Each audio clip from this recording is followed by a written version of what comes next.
So this afternoon we're going to be talking about language learning in EYFS in Key Stage 1. Not so much from a kind of you must do it, but more from a, well, should you do it? Do you do it already? What works, what doesn't work? And having a think about whether you really need to have a look at what some other, so, we focus a lot obviously on England, but, in terms of what's happening in the rest of the UK and Ireland and what are other countries doing, it's really interesting to see and just to have a look at what their specifications are and what their requirements are, because that really helps us. And if you do it, what could be the aim of that, and, what should you be aiming for, and then how to start. My colleague Pete from the languages team is going to be joining us a little bit later on as well, to share some ideas for some kind of whole school things that you could do to kind of help embed languages, because it isn't just a case of always starting teaching. It can just be a case of embedding a language culture, which is probably the most important thing, and that's really what we want to look at. So thank you so much for being with us this evening. If you have any questions as we're going along, please do pop them in the chat. If I can, I'll try and answer them as we're going along. Otherwise, we'll sort of pause at various points, or, I'll kind of answer them at the end. That's no problem at all. So what we want to look at really are the benefits. So, as we know, you don't have to sell to me what the benefits are of learning a language. But the reality is that for young children, it can really help in many different ways. What's usually the case is that the younger children are, the more fun you can make it in terms of the fact that they're happy with trying different accents and silly voices and singing songs, interaction and play, and all of those sorts of things are that much easier because those inhibitions are just not there. So they're more motivated to learn because they're more motivated to repeat. They're not worried about making mistakes. So you've got that. That's a massive benefit, can get them going. It can give them more confidence, so they feel more confident about engaging with languages later on. And, I think for me, the most important thing is that it gives them a chance to learn more about other cultures. And I think this is something we can take from looking at some of the other curricula around the UK and Ireland, is how they use this, how they, sort of pivot languages. So it is about understanding other cultures and giving us that global kind of world that we're in. So that's I think is perhaps the biggest thing. But I kind of want to look at it that if you're trying to justify to a senior leader at your school why you should introduce languages or you do things, there are various kind of ways that you could go about it, and kind of look at that and thinking, well, do I need to do it? Does it need to be regular? What does it need to be? I mean, in general, learning a language is going to help listening, reasoning, problem solving, memory skills, all of those sorts of things. We know that. But, learning earlier, depending on the nature of your setting, it may not be suitable for your school, and that's fine too. So I don't want anyone to feel they have to go away and start teaching earlier, but it can be really, really fun. And it's also a case of not setting yourself up with anything too stressful either. It isn't compulsory before Key Stage 2 in England. Therefore, you don't need to be teaching anything specific. You can just be having some fun. You can just be doing some basic transactional language, taking the register, for example, saying hello, having some greetings, doing a little bit of counting and some fun things like that. Just getting children hearing the language. It doesn't have to be, anything terribly formal at this stage. It's just trying to build that culture so that when they get to Key Stage 2, when they're actually starting to learn a language officially, as part of the national curriculum, that they're ready for it and they're excited for it. That's got to be the most important reason for starting it early, is to get them excited. So, I want to kind of look at some ways that we're doing that. Now, this is a great article here. What I've done, I've actually embedded links into all of these so that when you're sent these PowerPoints as a PDF, there'll be links within them, so you'll be able to take you to actually read the full article. But this has come from an article called "Is Younger Always Better When It Comes to Learning a Foreign Language?" And I think it's really important to look at a balanced view, because it isn't always better. That is the truth. I think it's great. There are loads of linguistic benefits. It says here, enhances core cognitive skills, improving communication, intercultural skills. Songs make lessons fun, long-lasting interest in languages, motivate them to continue. So all of that is brilliant and a real positive. But you have to look at the other side of that, which is, can you sustain it? Can you actually deliver something that's going to add value? Can you continue that through? A big issue of what people have said in many of these sorts of cases is that learning a language can be quite inconsistent throughout primary school, depending on the skills or the setting or what's available. Therefore, if it can't be consistent and they have loads and loads of fun at Key Stage 1, and then suddenly it gets terribly difficult at Key Stage 2 and it isn't much fun, then you actually do more harm than good by going from languages is all about having fun to suddenly it's not fun anymore. So it is about that balance too of thinking what you're trying to achieve. So it's kind of deciding if it's right for your setting and if it's the right thing to do. It could just be as simple as having a club or those sorts of things at this age, rather than necessarily going for full-on lessons. So as I said, is it better? Again, so this is another great article on is younger better when learning a foreign language in the classroom. Again, I've got a hyperlink there to the article for you. So when you're sent, you can read the rest of it. So, it depends what we mean by better. And that's what we've got to say. Does it make them better language learners? Does it mean they're going to get higher marks in their GCSEs when they go to secondary school? Well, not necessarily, because that will depend on the consistency of the provision and what's provided later and all of those sorts of things. But if what we're looking for, if better means developing an enthusiasm for languages, and I love this, changing cultural perceptions about the centrality of languages to education by embedding them in the curriculum from the start, well, yeah, that's exactly what we want to do, then certainly, that's got to be a good thing. So the survey that they've done was that, 96% of 5-year-olds enjoyed learning French. So, it's got the potential to awaken a love of language learning, and that's got to be a good thing. Where languages are generally perceived with some negativity, to be able to have that element of fun and that within that's got to be a good thing. So, view it very much from, you are not trying to skill these children to get ahead of the national curriculum. You're actually just trying to equip them with an enthusiasm for language learning and learning about other cultures. And if that's the aim of Key Stage 1, then that's got to be a win. It also takes the pressure of you having to deliver anything in particular, in any particular order or to fit any scheme. It allows it to kind of chop and change a bit and be a little bit more flexible, but really just about embedding the language learning. And that's why I wanted to look at what, particularly what they do in Scotland, because there are some great ideas from, what the expectations of the curriculum for excellence has. That's great, because actually taking those on board can give us some real insights into what we could do with languages ourselves. So what's really interesting, again, I've got a link to this article here, is that, so a bit wild, but the Barcelona European Council called for, this is the sort of the languages, the L+2, or that we always see everywhere, teaching at least 2 foreign languages from an early age.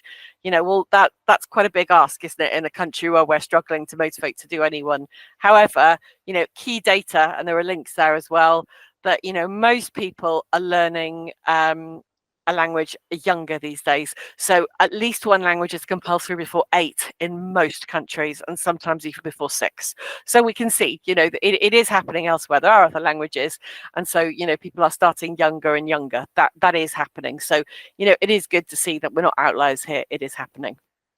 So it's thinking really about what we should be achieving if you want to embed languages at Key Stage 1. And if you do, it should be preparing children for Key Stage 2. You shouldn't be trying to tick off the national curriculum at this age. Firstly, because there's no requirement to do so. But secondly, because it can actually make life really difficult for yourself, because you're trying to sort of then assess something or evaluate progress in a way that you don't actually need to.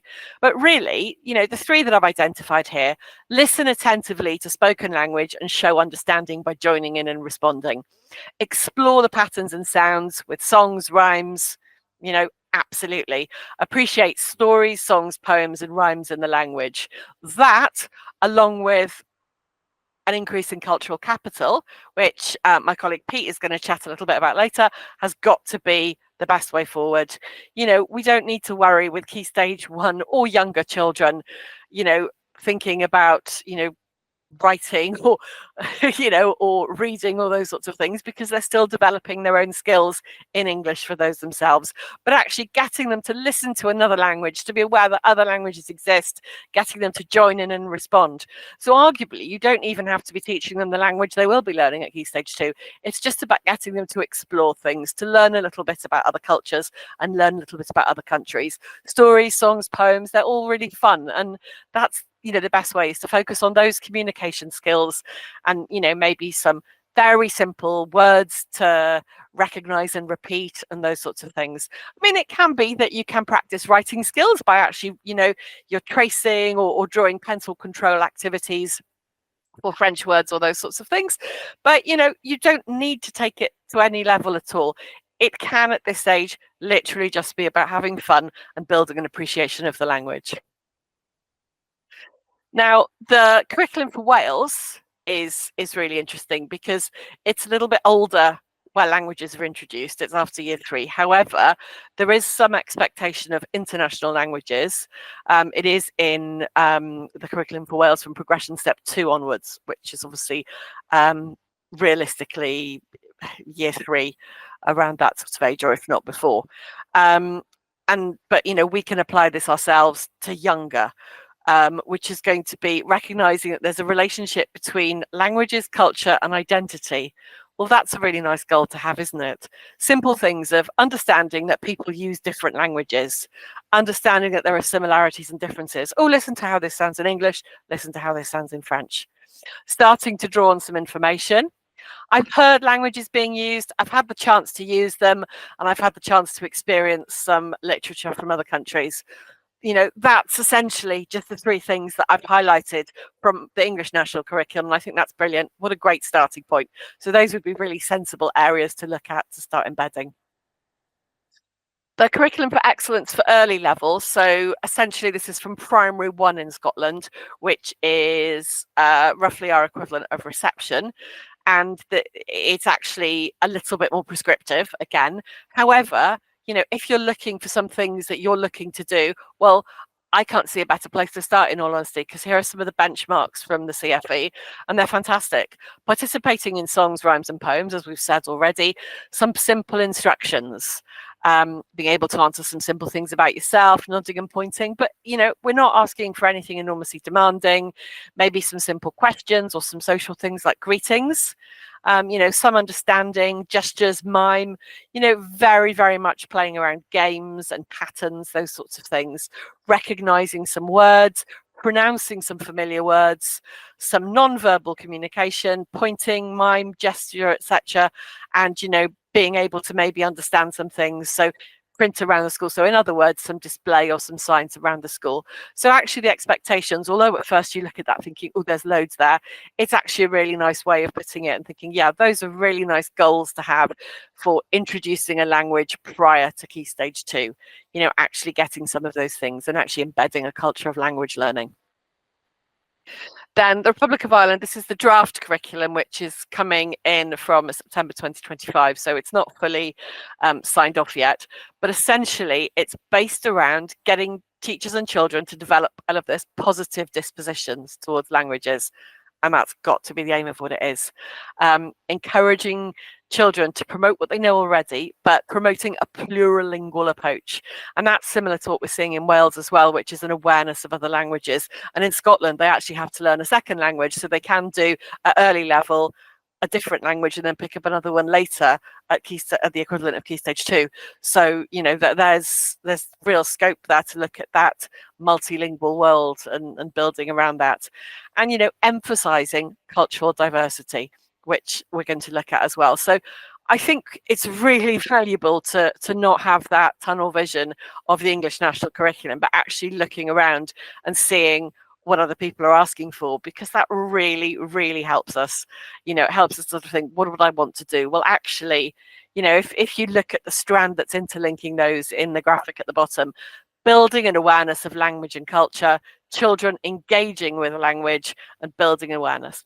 Perfect. That's exactly what you want to be aiming for. So if you're aiming for anything, seeing what they're doing and looking at the other country expectations, I think it's perfect to help kind of sharpen your vision. And if you're writing as a subject leader, your curriculum intent and your subject vision, what better way to start, especially because the wording is already pretty great and helps you get there. But developing positive dispositions towards languages, that's got to be the aim, even if it's something that you only do once every half term or once a term or even once a year, for year 1s and year 2s. It doesn't have to be something that happens every week. So as I've said, what should we be aiming to do? So if you want to introduce a language at Key Stage 1 or EYFS, build an awareness of language and cultures. So it's just learning about other countries, communication skills, repetition, games and songs, getting the children to enjoy listening to songs. So it's a fun thing to do, to listen to songs in the foreign language, stories, poems, rhymes, all of those sorts of things. Starting to recognize when they hear some familiar words, picking them out, being able to pronounce some familiar words, so repeating them, and then following some simple instructions. You can have great fun playing Simon Says with stand up, sit down, and just simple instructions like that. A multisensory approach, absolutely. So, really not worrying too much about it being anything formal at this age. You want it to be more about having fun and embracing different elements of language learning. Introducing culture, learn a little bit about festivals and celebrations. There doesn't even have to be a linguistic input at this point. You can look at the cultural capital angle instead. Starting to make comparisons. Can you notice any similarities and differences? Those are really fun things. Starting to notice patterns, maybe an appreciation of accents, for example, hearing different regional accents. In the UK as well, not just in French or Spanish or German or any other language. But, most importantly, the aim has got to be having fun, because you want children to be excited to learn languages slightly more formally by the time they come to Key Stage 2. And, we know, and, I know from teaching children of all ages that there's often a real negative perception around languages. They find them difficult. They find them stressful. It's, I'm no good at French. I can't do it. It's that can-do attitude that you want to foster, that from an early age, they think, I can do languages. Languages are something I can do. And then, a lot of the hard work is done already. The groundwork is set in place before they even get towards you in year 3. So to get you thinking about that, my lovely colleague Pete, who's here this evening, will be chatting a little while.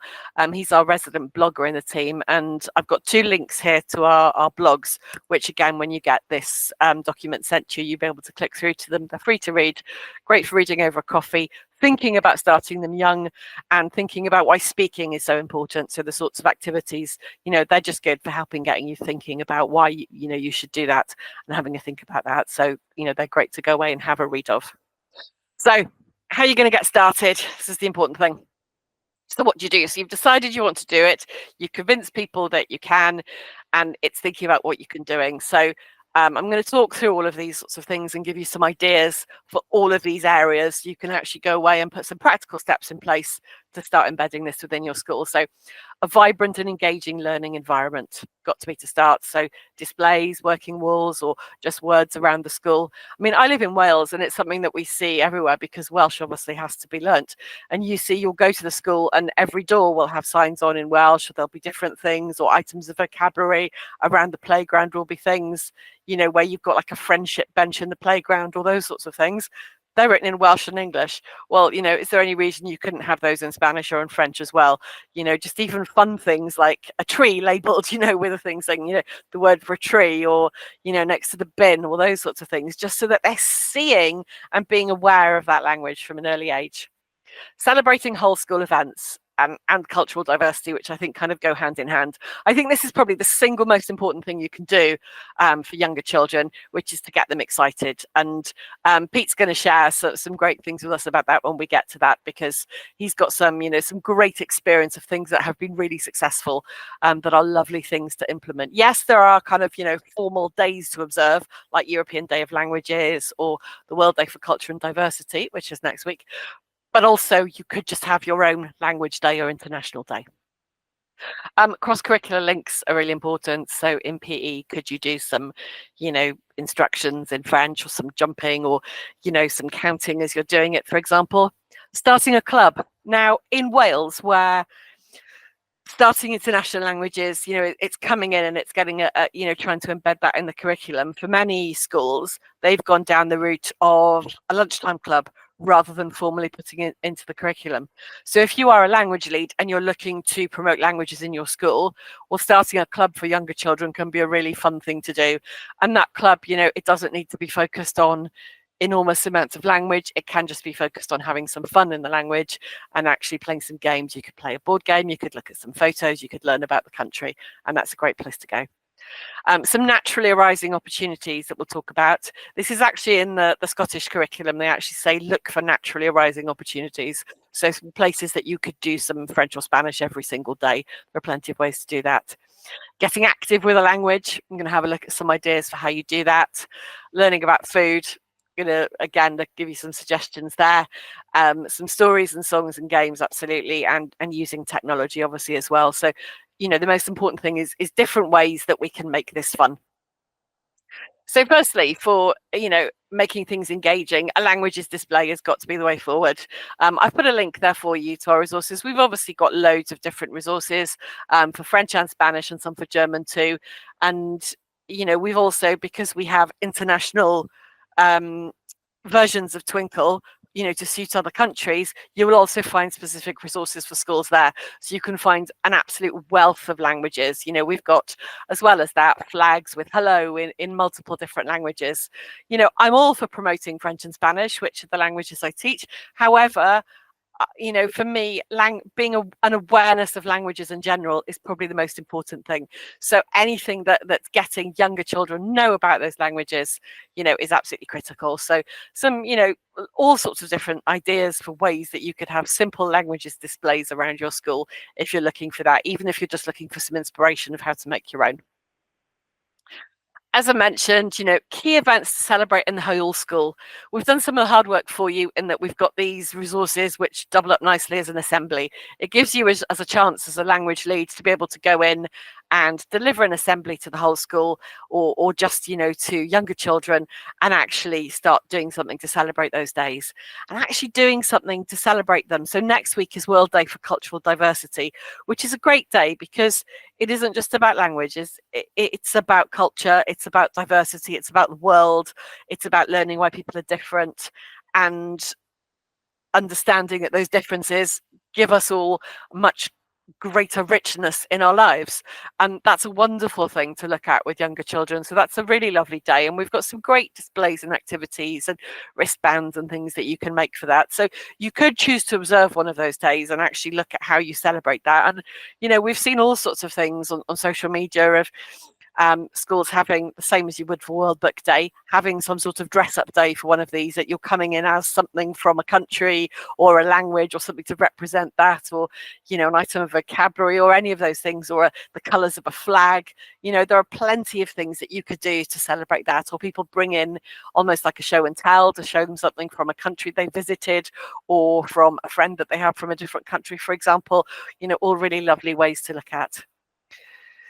We've, you know, also I've got a link here as well. We've got a CPD resource on cultural capital. We've also got a blog on it as well, and, you know, looking at cultural diversity. I'll just mention these quickly, but then my lovely colleague Pete is going to jump in and have a chat with you a little bit more about what he's done in his amazing experience internationally. So if you wanted to look back at one of our previous TeachMeets on cultural capital, at how you can embed this, I think this dovetails more importantly than anything with Key Stage 1 of embedding some cultural capital in there.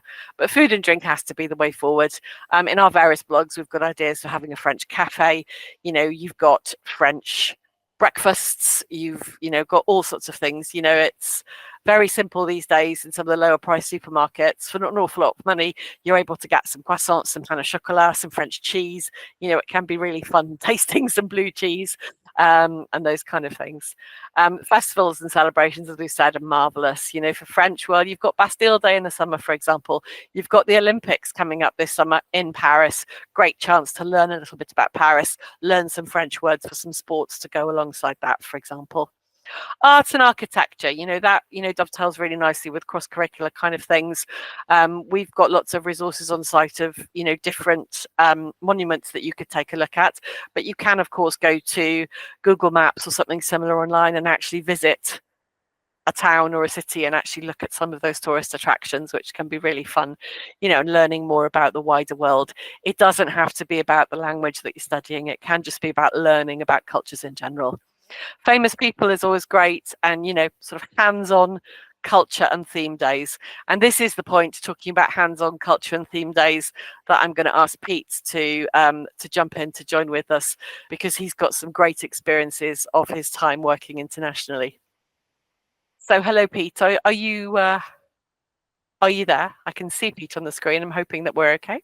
Yay, here he is. And in fact, he's got a very international background there of something that's going on. Hi, Pete. Thank you so much for coming this afternoon. Yeah, it's a pleasure. Yeah, I mean, you've said a lot of what I can echo, really, I think, Bethan, because as you said, I worked internationally, and you're spoilt in that environment because schools, you can expect 60 different nationalities in, and they are all learning about the culture of the country in which they find themselves. And just to echo again what you said, anything to do with food has to be a winner. When I worked in Jordan, there was the highlight of the year was the food fair, in which the parents basically came and cooked dishes from their own country, and everybody else got the chance to go around and taste all these different foods. The idea of a French cafe is a brilliant one. But it doesn't have to be these theme days, these UNESCO or UN things that are organised and things. One of the most successful things was International Day, which was run in a school I worked at in Libya. You know, more often than not in nursery, there's a day of the week where you're coming in a certain colour or dressing up in, you know, I remember with my own daughter, it was, you know, the sound of the week, and then they come in wearing or bringing something for that sound. But there's nothing to stop you having, you know, a country day, and they have to bring in or find something to do with the country or a country of the alphabet, or, you know, every week you're looking at a different country and you're finding out something about them, or just learning how to say hello in several different languages and practicing saying that all week can be loads of fun. And it's learning about Lunar New Year and learning, you know, a few words around that. It really doesn't have to be all about preparing them just for French or preparing them just for Spanish, although there is value in that too. You don't have to set yourself up by teaching everything at all. You know, you can just make it that it's a fun thing.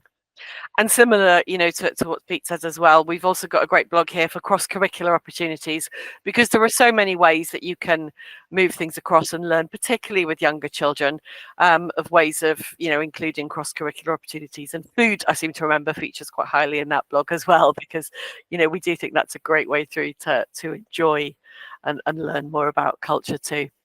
A great thing that you can do is start a languages club. We have got resources on that to help you with it, but also in that club, it could be that you're finding some cartoons online or something fun to watch, or that you're just looking at some travel brochures and finding about that country and, you know, learning a few sentences. Those can be an absolutely brilliant way to start increasing languages, because if children are having fun with learning a language, particularly if you've got certificates, membership cards, those sorts of things, well, that's, you know, a great exciting thing, and it gives you a chance to learn a little bit more about, you know, other festivals. I can see on the Spanish club picture you've got Day of the Dead there, which, you know, is a really fun festival that's, you know, recognized a lot in the UK now, which means that that's a really fun one to learn about too. So, you know, being able to celebrate those sorts of things can be great.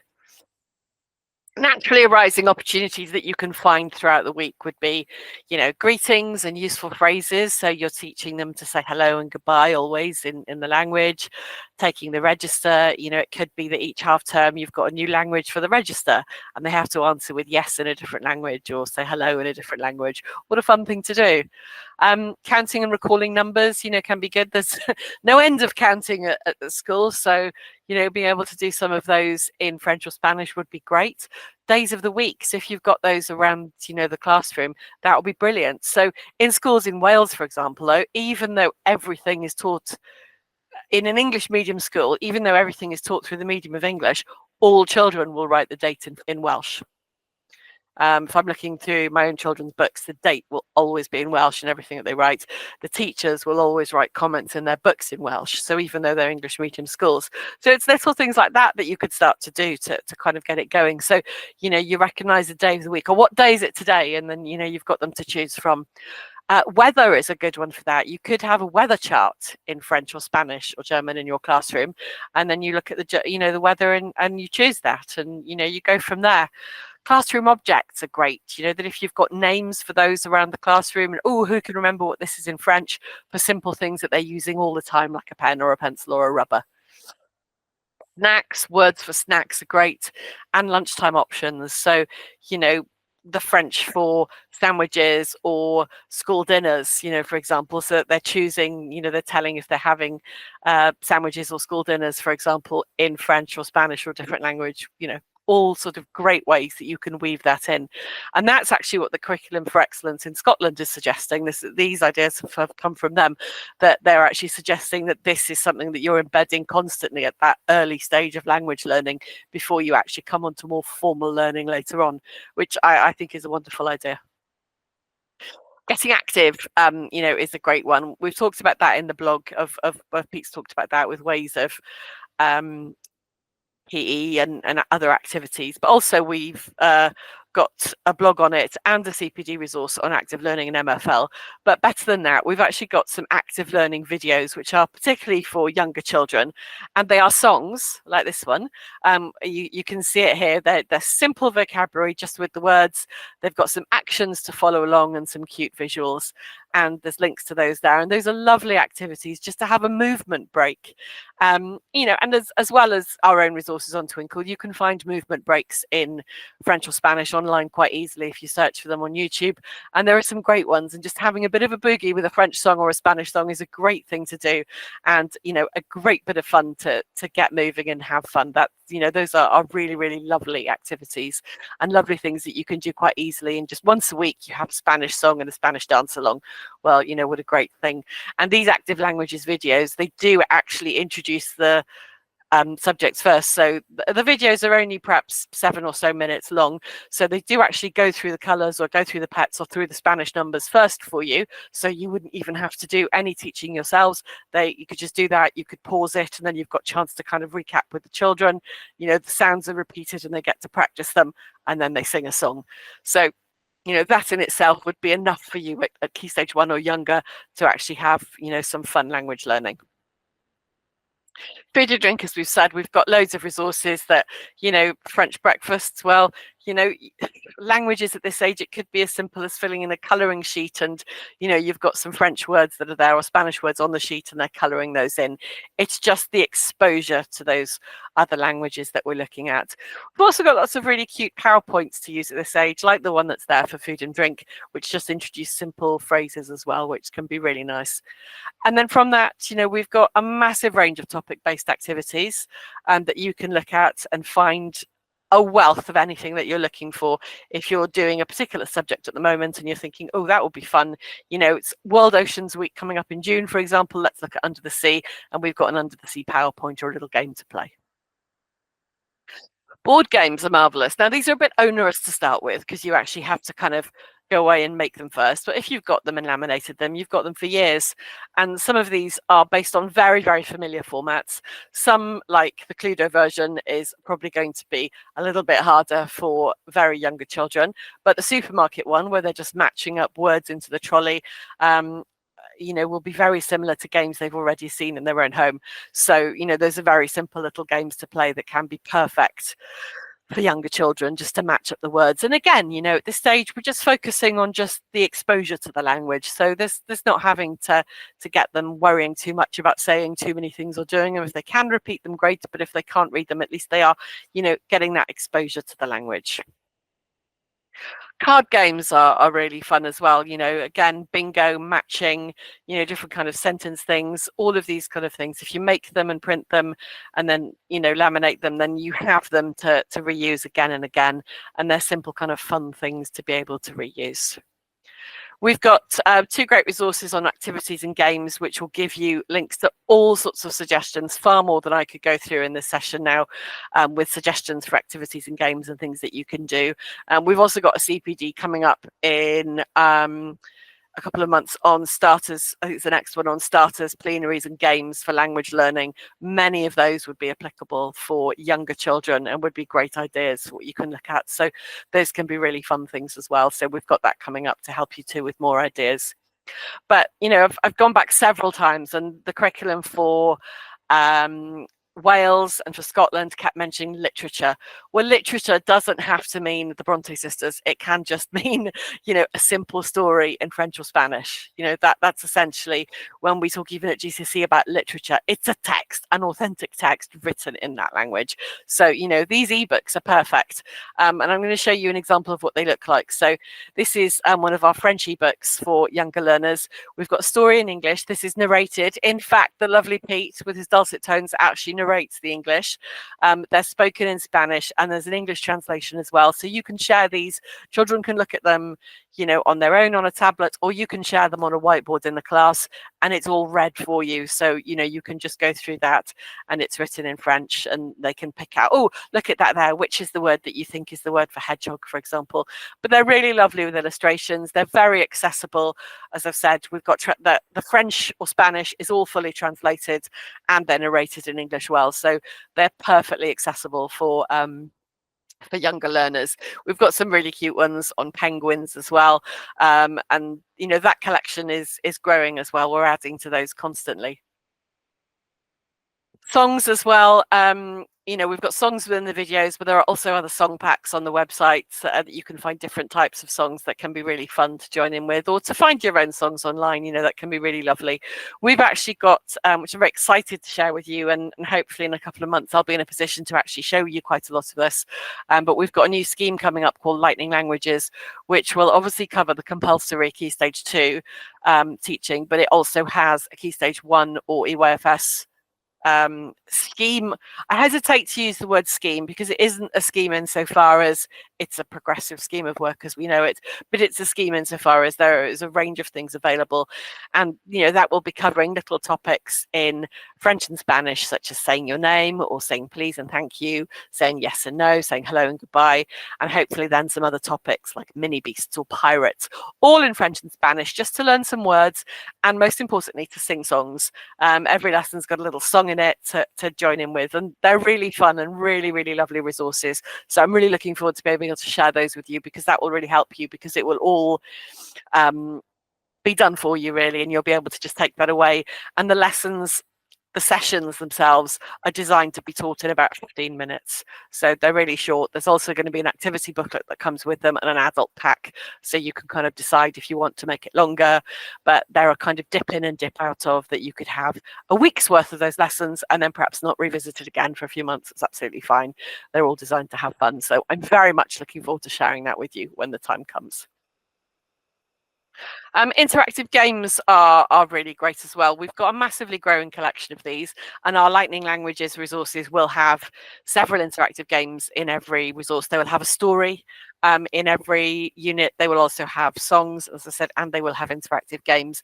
But these are some lovely games for younger learners, and some of them are really fun, like the animals one. It's just a colouring activity. It's an interactive colouring activity with the words are there. So again, as I've said, it's not always about having to learn the languages. It's about being exposed to the language and being aware that that other language is there. As we saw in the Welsh curriculum, I have heard, or I've had the chance to use international languages. Now, the under the sea matching activity, for example, I couldn't remember off the top of my head half the time in French or Spanish various sea creatures, and I don't expect children to be able to remember the words for 10 under the sea items, for example, but they're hearing the words and trying to match them up and trying to recognize them and trying to spot patterns. That's the value of that there. It isn't necessarily remembering the word for a seashell, but it's actually, being able to kind of spot a pattern and identify it and try to match it and use practical strategies. And those are the kind of fun things to learn from those. So, integrating those kind of games are great ways to get children thinking a little bit more in a foreign language. Similarly, technology, we've got some resources on using AI, for example, or ideas for technology, and that's an area that I'm hoping we, as time goes on, we will have more and more, ways to bring this on. But certainly, at this stage, with children, simple interactive games and having fun and online learning can be, a great place to start. Just at this stage, it's about having fun with languages. So, if you're playing a counting game, you're trying to do it in French and Spanish, and they've just got the words there. They're very simple. We're not expecting children at this age to learn reams of vocabulary. You know, we wouldn't be, if you were teaching them something, you wouldn't be introducing more than a few words each time. It's about having fun with it. We've also got some resources online that we had from recently. We delivered some languages at lunch sessions for the home education live lessons that we run at Twinkl, and we actually had some online sessions there, and those are really fun. And we've got some languages at lunch resources that you'll be able to find through our main language section, which you can find here through the links that we have there. And those are really great ways to be able to, well, just to start a language, really. So I might share that screen with you so you can have a look and actually show you what's available there as well, while we kind of take any questions and go from there. But just to remind you that we do have languages CPD. We are trying to grow our provision for Key Stage 1 and EYFS. So we've obviously got, you know, more that is something that's growing constantly. And with Lightning Languages, our new scheme, we will be accompanying that with significantly with targeted CPD to help you embed it at that age. But really, I wanted to use this session just to kind of reflect on what we could do if we introduced the language at this age, and not to scare you into thinking you have to do it, but just to get you reflect on whether you should do it, whether it fits in your school, and maybe just if you don't do anything already, to think a little bit about how you could start integrating some days and bits and pieces.